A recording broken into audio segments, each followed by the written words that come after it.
शांति। मीठे बच्चे, यह सृष्टि व जमाना दुख का है, इससे नष्टो मोहा बनो। नए जमाने को याद करो, बुद्धियोग इस दुनिया से निकाल नई दुनिया से लगाओ। प्रश्न है, कृष्णपुरी में चलने के लिए तुम बच्चे कौन सी तैयारी करते और कराते हो? कृष्णपुरी में चलने के लिए सिर्फ इस अंतिम जन्म में सब विकारों को छोड़ पावन बनना और दूसरों को बनाना है। पावन बनना ही दुख धाम से सुख धाम में जाने की तैयारी है। तुम सबको यही संदेश दो कि यह डर्टी दुनिया है, इससे बुद्धियोग निकालो तो नई सतयुगी दुनिया में चले जाएंगे। आज का गीत है मुझको सहारा देने वाले। ओम शांति। इस गीत में बच्चे कहते हैं कि बाबा, बच्चों की बुद्धि चली जाती है बेहद के बाप की तरफ।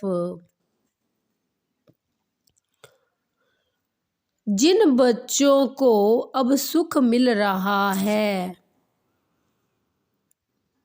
अथवा सुख धाम का रास्ता मिल रहा है, समझते हैं बरोबर बाप स्वर्ग के 21 जन्मों का सुख देने आया है। इस सुख की प्राप्ति के लिए स्वयं बाप आकर शिक्षा दे रहे हैं, समझा रहे हैं कि यह जो जमाना है अर्थात इतने जो मनुष्य है वे कुछ भी दे नहीं सकते हैं। यह तो सब रचना है ना। आपस में भाई बहन है तो रचना एक दो को सुख का वर्षा दे कैसे सकते? सुख का वर्षा देने वाला जरूर एक रचयिता बाप ही होगा।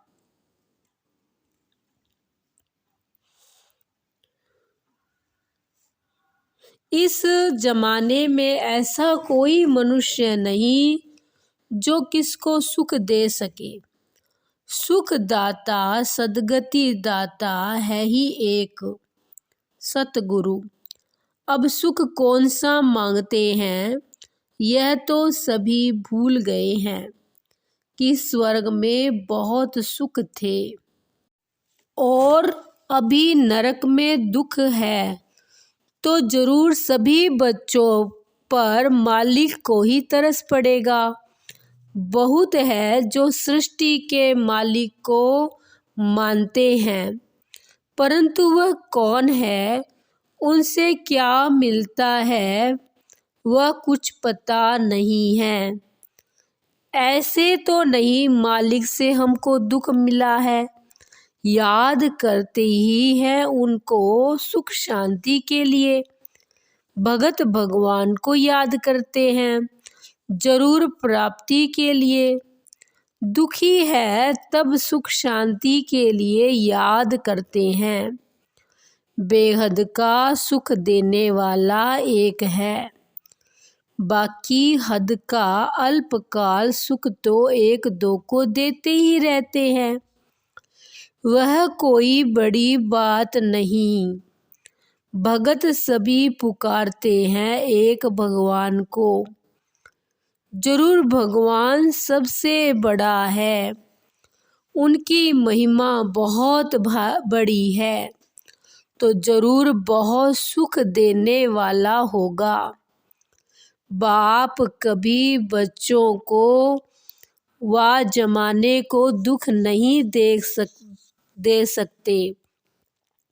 बाप समझाते हैं, तुम विचार करो, मैं जो सृष्टि अथवा जमाना रचता हूँ, क्या दुख देने के लिए? मैं तो रचता हूँ सुख देने के लिए, परंतु ये ड्रामा सुख दुख का बना हुआ है। मनुष्य कितने दुखी है। बाप समझाते हैं कि जब नया जमाना जर्जरीभूत हो जाता है, पहले जो मैं सृष्टि रचता हूँ उसको सतो प्रधान कहा जाता है। उस समय सभी मनुष्य कितने सुखी रहते हैं। वह धर्म अब प्रायलोप होने के कारण कोई की बुद्धि में नहीं है। तुम बच्चे जानते हो नया जमाना सतयुग था, अब पुराना है, तो आशा रखते हैं कि बाप जरूर नई दुनिया बनाएगा। पहले नई सृष्टि नए जमाने में बहुत थोड़े थे और बहुत सुखी थे। जिन सुखों का पारावार नहीं था, नाम ही कहते हैं स्वर्ग, वैकुंठ, नई दुनिया, तो जरूर उसमें नए मनुष्य होंगे।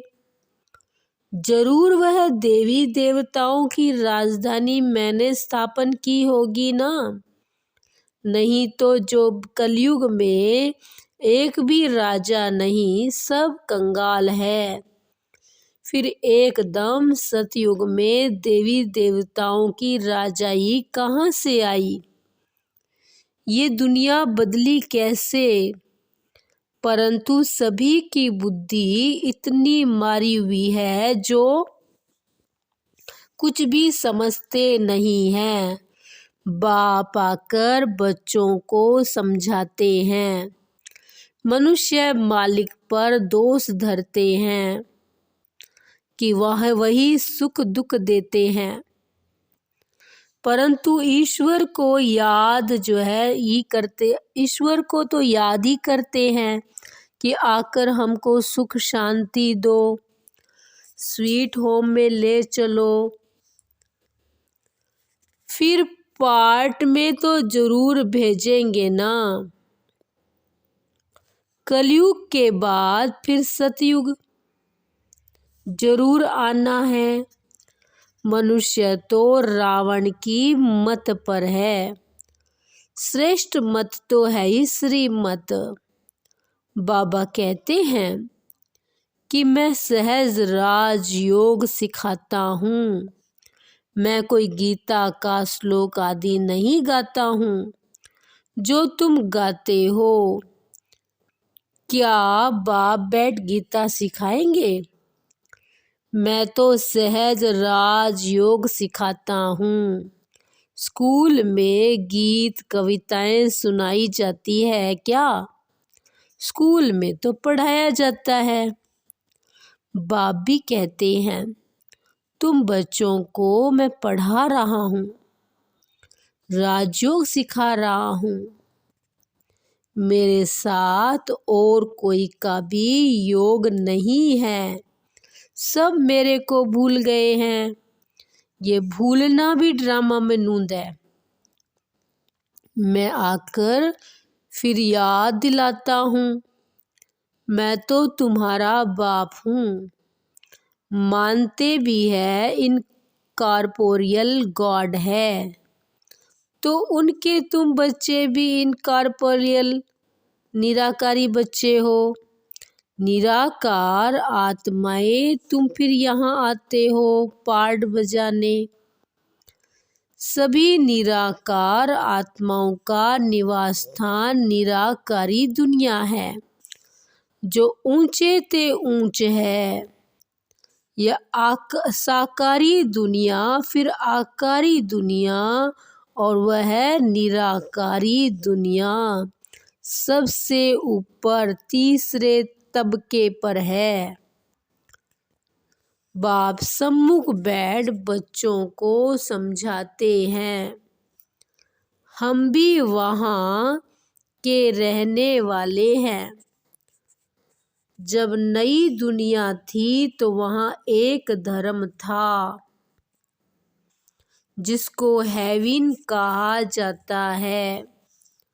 बाप को कहा ही जाता है हेवनली गॉड फादर। कलयुग है कंसपुरी, सतयुग है कृष्णपुरी। तो पूछना चाहिए, अब तुम कृष्णपुरी चलेंगे? अगर तुम कृष्णपुरी चलने चाहते हो तो पवित्र बनो। जैसे हम तैयारी कर रहे हैं दुख धाम से सुख धाम में चलने की, ऐसे तुम भी करो। उसके लिए विकार जरूर छोड़ने पड़ेंगे। यह सबका अंतिम जन्म है। सभी को वापस जाना है। क्या तुम भूल गए हो? 5000 वर्ष पहले यह महाभारत लड़ाई नहीं लगी थी जिसमें सभी धर्म विनाश हुए थे और एक धर्म की स्थापना हुई थी। सतयुग में देवी देवताएं थे ना, कलयुग में नहीं है। अब तो रावण राज्य है, आसुरी मनुष्य है। उन्हों को फिर देवता बनाना पड़े तो उसके लिए आसुरी दुनिया में आना पड़े। वह देवी दुनिया में आएंगे, वह दोनों के संगम पर आएंगे। गाया भी हुआ है कल्प कल्प कल्प के संगम युगे आता हूँ। बाप हमको ऐसे समझाते हैं, हम उनकी श्रीमत पर हैं। कहते हैं मैं गाइड बन तुम बच्चों को वापिस ले जाने के लिए आया हूँ। इसलिए मुझे कालों का काल भी कहते हैं। कल्प पहले भी महाभारी लड़ाई लगी थी जिससे स्वर्ग के द्वार खुले थे, परंतु सभी तो वहां नहीं गए सिवाय देवी देवताओं के। बाकी सब शांति धाम में थे। तो मैं निर्वाण धाम का मालिक आया हूँ सभी को निर्वाण धाम ले जाने। तुम रावण की जंजीरों में फंसे हुए विकारी मूत पलिती आसुरी गुणों वाले हो। काम है नंबर 1 डर्टी, फिर क्रोध लोभ नंबर 1 डर्टी है। तो सारी दुनिया से नष्टो मोहा भी होना है। अब तो स्वर्ग चलेंगे। जैसे बाप हद का मकान बनाते हैं तो बुद्धि उसमें लग जाती है। बच्चे कहते बाबा इसमें यह बनाना। बाबा को कहते बच्चे बाबा ये बनाना।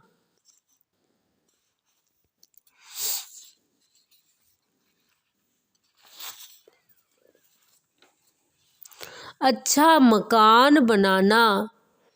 वैसे बेहद का बाप कहते हैं मैं तुम्हारे लिए नई दुनिया स्वर्ग कैसा अच्छा बनाता हूँ। तो तुम्हारा बुद्धियोग पुरानी दुनिया से टूट जाना चाहिए।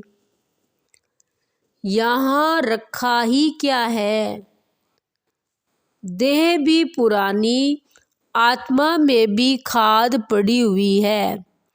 वह निकलेगी तब जब तुम योग में रहेंगे। ज्ञान भी धारण होगा। यह बाबा भाषण कर रहे हैं ना, हे बच्चे, तुम सभी आत्माएं मेरी रचना हो।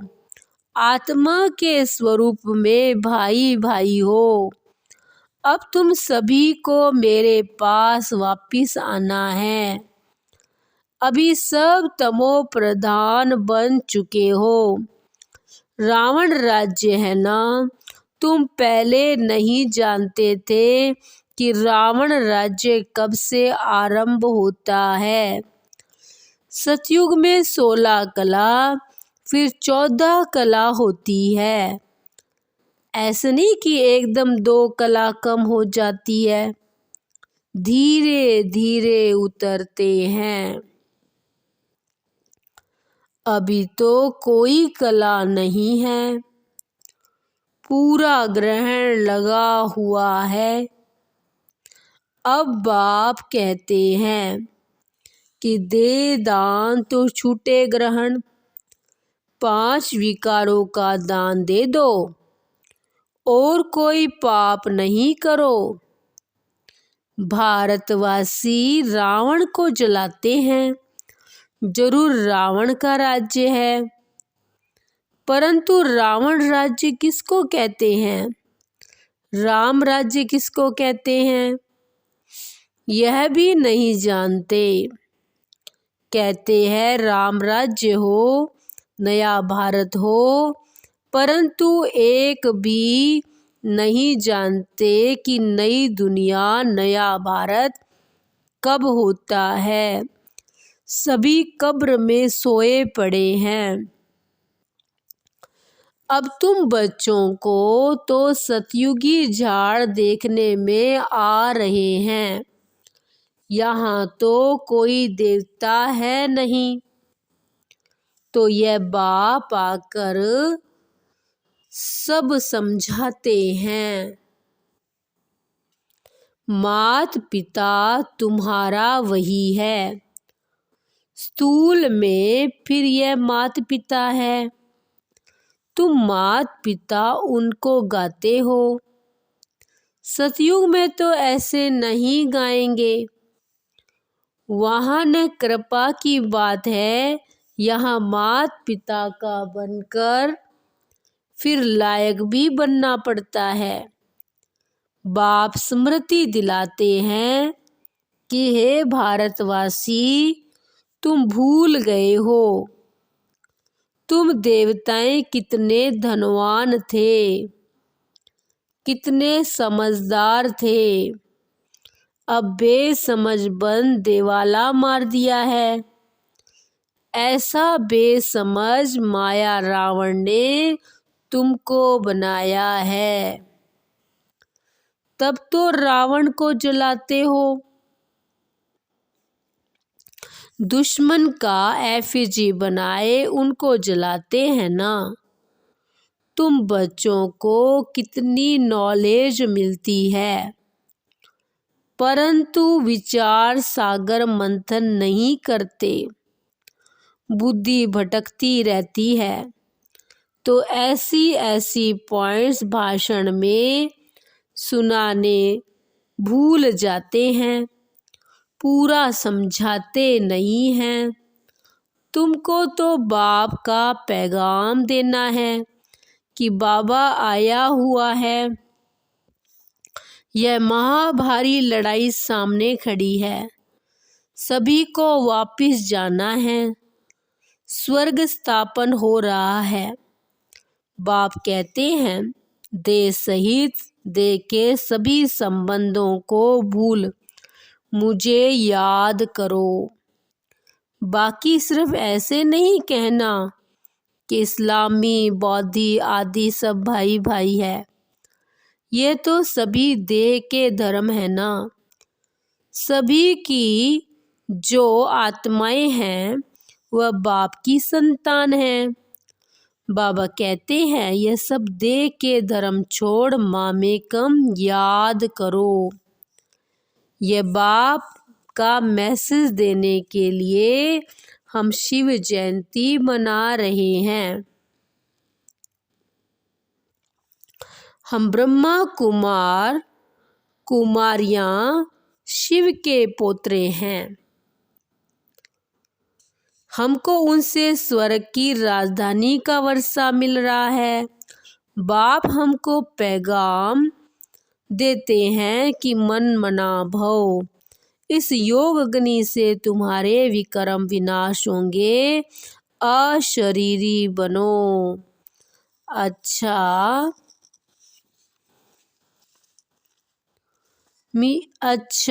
फिर रात्रि क्लास है। अभी तुम बच्चे स्थूल वतन, सूक्ष्म वतन और मूल वतन को अच्छी तरह समझ गए हो। सिर्फ तुम ब्राह्मण ही यह नॉलेज पाते हो। देवताओं को तो ये दरकार ही नहीं है। तुमको सारे विश्व की अब नॉलेज है। तुम पहले शूद्र वर्ण के थे, फिर ब्रह्मा कुमार बने हो। यह नॉलेज देते हैं जिससे तुम्हारी दैवी राज्य स्थापन हो रही है। बाप आकर ब्राह्मण कुल सूर्यवंशी चंद्रवंशी डिनास्टी स्थापन करते हैं। वह भी इस संगम पर स्थापन करते हैं और धर्म वाले फर्ज से डिनास्टी नहीं स्थापन करते हैं। उनको गुरु नहीं कहा जाता। बाप ही आकर धर्म की स्थापना करते हैं। बाबा कहते हैं अभी सिर पर फुरना है बाप की याद का। जिस घड़ी भूल जाते हैं, पुरुषार्थ कर धंधा आदि भी करते रहे और याद भी करते रहे। हेल्दी बनने के लिए बाप कमाई बड़ी जोर से कराते हैं। इसमें सभी कुछ बुलाना पड़ता है। हम आत्मा जा रही है, प्रैक्टिस कराई जाती है। खाते हो तो क्या बाप को याद नहीं कर सकते हो? कपड़ा सिलाई करते हैं, बुद्धियोग बाप की याद में रहे। किचड़ा तो निकालना है। बाबा कहते हैं शरीर निर्वाह के लिए भल कोई काम करो। है बहुत सहज, समझ गए हो। 84 का चक्कर पूरा हुआ।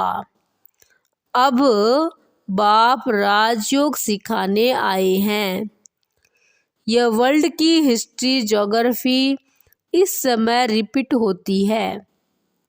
कल्प पहले जैसे ही रिपीट हो रही है। रिपीटेशन का राज भी बाप ही समझाते हैं। वन गॉड वन रिलीजन भी कहते हैं ना, वहाँ ही शांति होगी।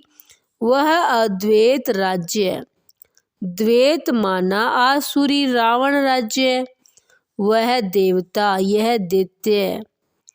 आसुरी राज्य और दैवी राज्य का भारत पर ही खेल बना हुआ है। भारत का आदि सनातन धर्म था, पवित्र प्रवृत्ति मार्ग था। फिर बाप आकर पवित्र प्रवृत्ति मार्ग बनाते हैं। हम सो देवता थे, फिर कला कम होती गई। हम सो शूद्र डिनास्टी में आए। बाप पढ़ाते ऐसे हैं जैसे टीचर लोग पढ़ाते हैं। स्टूडेंट सुनते हैं। अच्छे स्टूडेंट पूरा ध्यान देते हैं, मिस नहीं करते हैं। ये पढ़ाई रेगुलर चाहिए। ऐसी गॉडली यूनिवर्सिटी में एब्सेंट होनी नहीं चाहिए। बाबा घुइये घुइये बातें सुनाते रहते हैं। अच्छा, मीठे मीठे सिकिल दे बच्चों प्रति माता पिता बाप दादा का याद प्यार और गुड नाइट रूहानी बाप की रूहानी बच्चों को नमस्ते। हम रूहानी बच्चों की रूहानी बाप दादा को नमस्ते जी, नमस्ते जी। धारणा के लिए मुख्य सार है।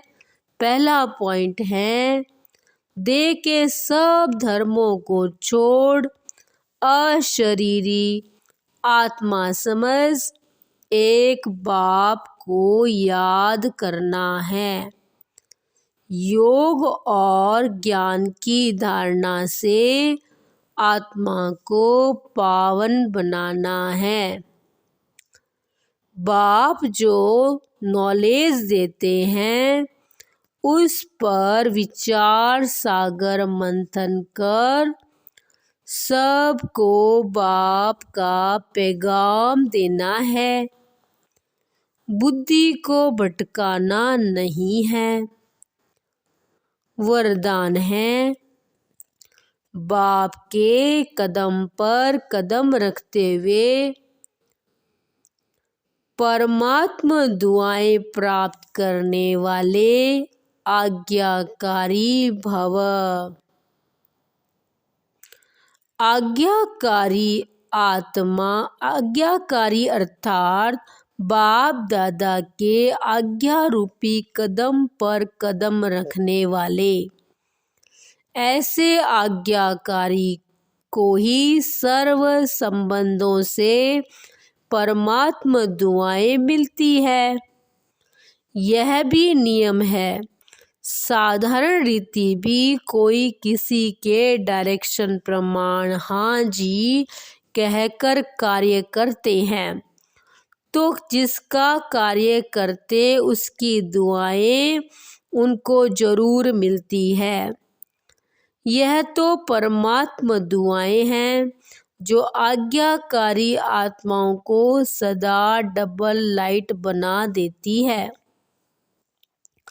आज का स्लोगन है, दिव्यता और अलौकिकता को अपने जीवन का श्रृंगार बना लो तो साधारणता समाप्त हो जाएगी। ओम शांति।